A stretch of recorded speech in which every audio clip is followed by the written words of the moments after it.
प्रबोधन तालीम शिविर अनुष्ठित। सानखेमुंडी ब्लॉक अंतर्गत छणमेरी पंचायत हाईस्कूल परिसर में शिक्षणीय प्रबोधन तालीम शिविर अनुष्ठित हो जाइछि।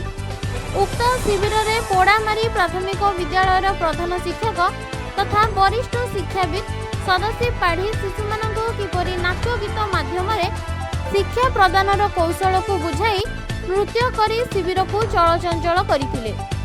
एही शिविर में 50 जन शिक्षक शिक्षयित्री अंशग्रहण करी तालीम नेइथिले।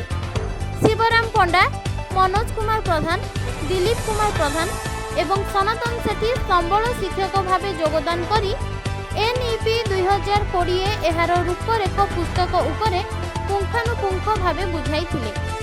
एहीपरि तालीम शिक्षक शिक्षयित्री मानकु शिशुको शिक्षादान पाई सरल होई परिबो बोली कहिथिले। गंजामरू सुरजित राउलଙ୍କ रिपोर्ट भंजदूत खबर।